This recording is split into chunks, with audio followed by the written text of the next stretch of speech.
Hi దోస్తులు, good morning.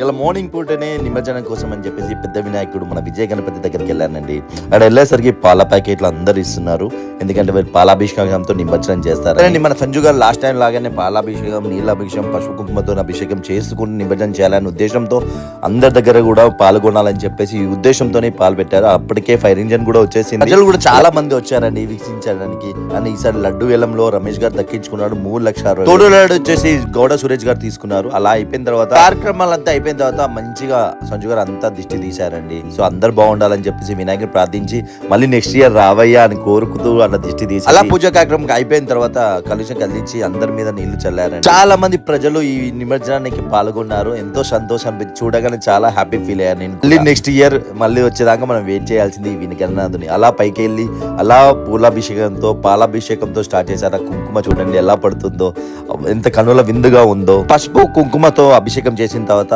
పాలాభిషేకంతో start చేశారు. Part 2 continue చేస్తున్నాను. ఫుట్బాల్